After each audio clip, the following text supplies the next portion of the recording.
Welcome to part 1 in the Truth About Mormonism series, brought to you by the Weekend Atheist. Part 1 in this series is a response to the video, Truths About the Church of Jesus Christ of Latter-day Saints. The original can be found on the Mormon Message channel. There is a link in the description box on the right.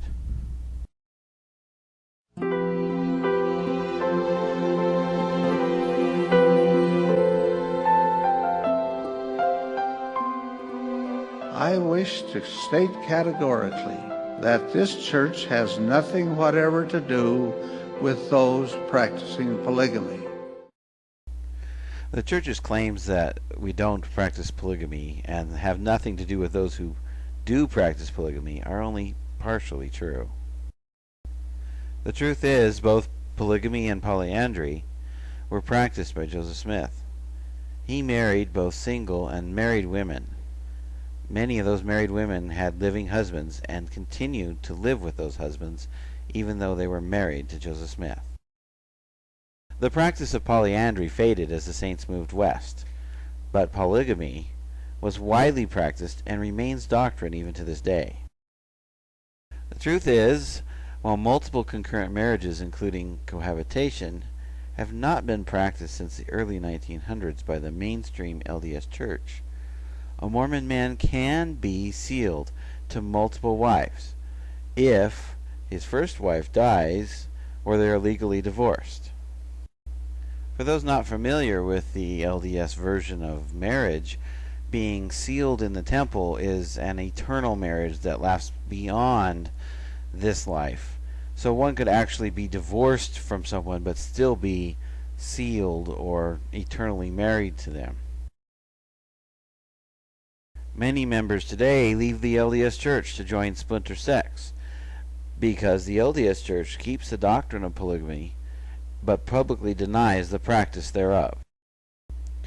In truth, while the LDS Church claims that it has nothing to do with polygamy, its former and some of its current members practice polygamy.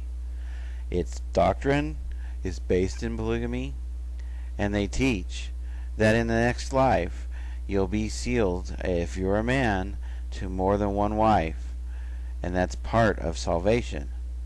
In other words, the LDS Church cannot divorce itself of polygamy.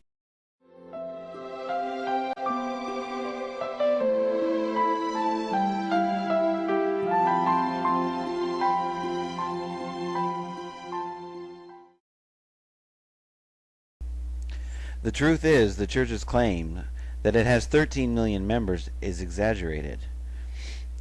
If you stop attending church, unlike other churches, they still count you as a member.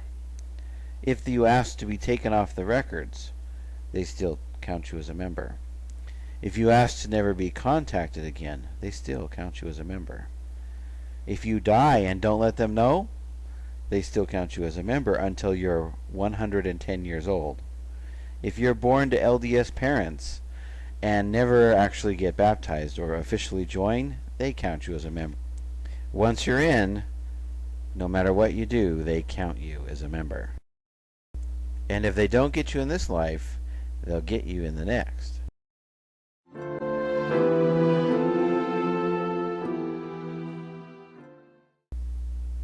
The truth is, most Mormons are just too busy with the demands of the LDS Church, including family activities that are required by the LDS Church, church callings, church meetings, that they just don't have time to participate in the community. Unless you consider the community is the LDS Church, members truly are just too busy to be part of an extended community.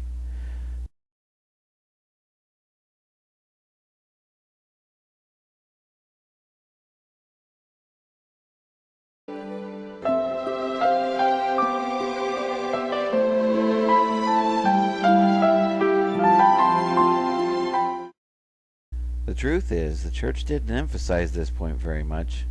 I had to add 3 seconds to the intro just to make it readable. The church doesn't find men and women equal. Women aren't allowed to hold the priesthood. They covenant to submit to their husbands, and they are taught that the highest achievement is to be a wife and a mother.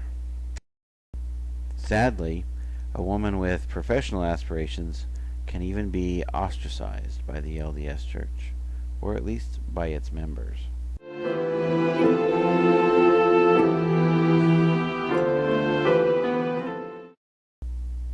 Well, sort of. This one is almost true. Yes, the LDS Church believes that marriage is ordained of God between a male and female, but not exactly a one-to-one. They believe in marriage between a man and a woman, and a woman and a woman, etc. See the previous points on polygamy. In fact, there's been significant speculation that one of the reasons the LDS Church has come out against the gay marriage so forcefully, even to the extent that they would risk their tax-free status, is that if gay marriage were legalized, it may open the door for polygamy to be legalized as well, which would require the LDS Church to then decide if they're going to be on the side of polygamy or against it.